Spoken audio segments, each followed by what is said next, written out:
नमस्कार फ्रेंड्स, आज मैं आपसे बात करूंगा आंखों के एग्जामिनेशन के बारे में। सबसे इम्पोर्टेंट चीज यह है कि हमें आंखों का चेकअप कब कराना चाहिए। सबसे पहला आंखों का चेकअप होना चाहिए बच्चे का एट बर्थ। जब बच्चा अस्पताल में पैदा होता है उसके बाद घर जाने से पहले ही एक बार पीडियाट्रिशियन और ऑफ्थेल्मोलॉजिस्ट आंख का एग्जामिनेशन कर लें और ये देख लें कि कोई ऐसी तो प्रॉब्लम नहीं है जिसका अर्जेंट ट्रीटमेंट रिक्वायर्ड है। स्पेशली उन बच्चों में जो प्री मैच्योर पैदा हुए। जो बच्चे प्री मैच्योर पैदा होते हैं और उनको ऑक्सीजन इंक्यूबेटर में रखा जाता है, उनकी आंख में कुछ सीरियस प्रॉब्लम्स पैदा हो सकती हैं, जिसको हम आरओपी या रेटिनोपैथी ऑफ प्रीमेच्योरिटी कहते हैं। और रेटिनोपैथी ऑफ प्रीमेच्योरिटी का ट्रीटमेंट बहुत ही अर्जेंट जरूरी है।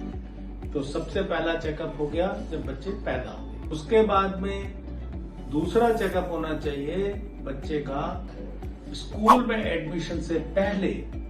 हमें बच्चों की आंख का कंप्लीट दवाई डाल के डायलेट करके डॉक्टर के द्वारा चेकअप कराना जरूरी है, जिससे हमें यह पता लगे कि चश्मे की आवश्यकता तो नहीं है। नॉर्मली बच्चों को जिनको चश्मे की आवश्यकता होती भी है, उन्हें ये बात महसूस नहीं होती और वो ये समझते हैं कि उनको कम दिखाई दे रहा है तो बाकी सबको भी कम ही दिखाई देता होगा और वो कंप्लेंट नहीं करते। तो ये कहना कि ये बच्चा तो कंप्लेंट नहीं करता है इसलिए हम इसकी आंख का चेकअप क्यों कराएं, ये सही नहीं है। बच्चों की आंख का चेकअप बिना कंप्लेंट के ही स्कूल में एडमिशन से पहली बार अवश्य हो जाना चाहिए।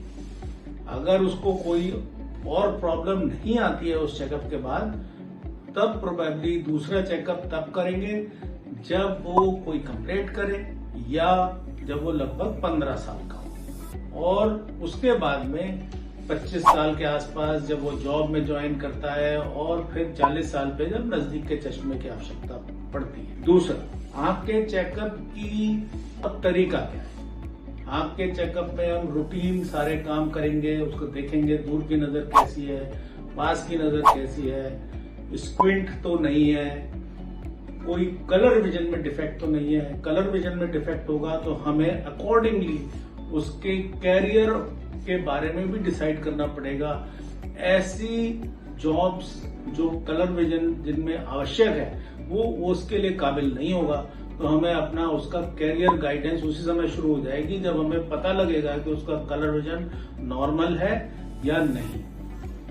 उसके अलावा उसकी रेटिना का भी चेकअप होना चाहिए, क्योंकि रेटिना में बहुत सारी प्रॉब्लम्स बच्चों में होती हैं जिनके बारे में बच्चे कोई कंप्लेंट नहीं करते। और ये सारा कंप्लीट चेकअप होने के बाद ही हम ये मानेंगे कि आंख का चेकअप कंप्लीट हो गया है।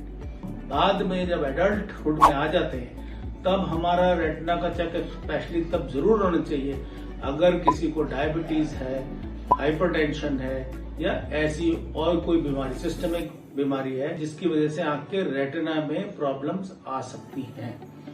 डायबिटीज की वजह से डायबिटिक रेटिनोपैथी या हाइपरटेंशन की वजह से हाइपरटेंसिव रेटिनोपैथी, किडनी डिजीज में रीनल रेटिनोपैथी या इस तरह की और बीमारियां होती हैं जिनका हमें टाइम टू टाइम चेकअप कराते रहना चाहिए। और अगर किसी को चश्मा लगा है तो बचपन में चश्मे का नंबर एवरी 3 मंथ्स चेक होना चाहिए और जब चश्मे का नंबर स्टेबल हो जाए उसके बाद में once every year. Thank you friends.